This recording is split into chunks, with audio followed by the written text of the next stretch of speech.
రాయబడిన మాట ఏంటంటే, నువ్వు కన్నీళ్లు విడుచుట నేను చూశాను, నీ ప్రార్థన నేను విన్నాను, ఇదిగో నీకు ఇంకా అంటే ఎన్ని సంవత్సరాలు ఆయుష్నేస్తున్నాడంట? 15 సంవత్సరాలు నీకు ఆయుష్ను పొడిగించు అన్నాను. హల్లెలూయా. నిజమే కదా. లేదు, ఈ జీవితం అనుకున్న పరిస్థితుల్లో దేవుని సముఖంలో చేరి అతడు కన్నీళ్లు విడిచి ప్రార్థన చేయగా దేవుడు 15 సంవత్సరాలంటే ఆయుష్ను పొడిగించాడంట. దేవునికి మహిమ కలుగును గాక. నిజమే. దేవుని సన్నిధిలో చేరి ఏ విధంగా ప్రార్థన చేశాడు నాయన? ఏ విధంగా ప్రార్థన చేశాడు ఆయన? యెహోవా యథార్థ హృదయుడైన సత్యముతో నీ సన్నిధిని నేనెట్లు నడుచుకున్నాను, నీ దృష్టికి అనుకూలంగా ఈ సమస్తమును నేనెట్లు జరిగించాను, నీ కృపతో జ్ఞాపకం చేసుకున్నాడు. దేవుడికి మేము కలుగును గాక. మనం నీతిగా ఉన్నప్పుడు, మనం యథార్థంగా ఉన్నప్పుడు, దేవునికి మహిమకరంగా మనం జీవించినప్పుడు, దేవుని ఉద్దేశాలకు మనం లోబడినప్పుడు ఏం చేయగలమంటే, మనుషులు ఒకవేళ మన అవసరాల పరిస్థితుల్లో మనం పట్టించుకోకపోతే ఎలాగైతే నిర్బంధించి నిలబెట్టి మాట్లాడతాము, దేవుని విషయంలో కూడా మనం వాళ్ళు నిర్బంధించి నిలబెట్టి ప్రభువా అని ఖండితముగా దేవుని నిర్బంధించే వారుగా మనం ఉంటాం. దేవునికి మేము కలుగును గాక. ఇప్పుడు హల్లెలూయా.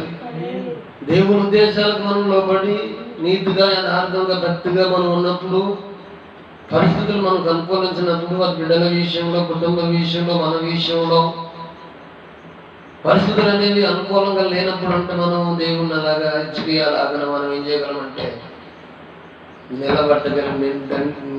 నిలవబెట్టంటే ఏంటి నా పరిస్థితి అని అడగటానికి అవకాశం ఉన్నది. హల్లెలూయా. నీ కృపతో అన్నాడు ఆయన.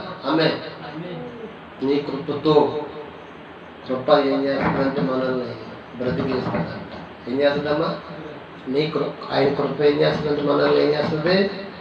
బ్రతికిస్తుంది. ఆయన కృప వలన మనకి రక్షణ, ఆయన కృప వలన సింహాసనము, ఆయన కృప వలన ఆశీర్వాదం, సమృద్ధి. ఆయన కృపను పొందుకోవడం అంటే మాటలు ఏంటండి? అందుకే చదువుకున్న వాక్య భాగాన్ని చూస్తే 1 కొరింథీ పత్రికలో 1వ అధ్యాయంలో మనం చూస్తే కృప పొందాలంటే దానికి యోగ్యత మనం పొందుకొని ఉండాలి. యోగ్యత కలిగిన వారిపై ఉండాలి. కృప అందరికి ఇవ్వబడదండి. నాకు కావాలి కృప, నాకు కావాలి కృప అని తలంచే వాళ్ళు చాలా మంది ఉంటారు. కృప అందరికీ రాదు. కృప పొందాలి అని అంటే దానికి యోగ్యత కూడా ఉండాలి. ఒక మాట చెప్తున్నాను, ఒక మాట చెప్పేసి నేను ముందుకు వెళ్తాను. 2 కొరింథీ పత్రికలో 12వ అధ్యాయంలో పౌలు గారికి శరీరంలో ఒక ముళ్ళు దేవుడు పెట్టాడంట. ముళ్ళు పెట్టాడు. 12వ అధ్యాయం చూడండి.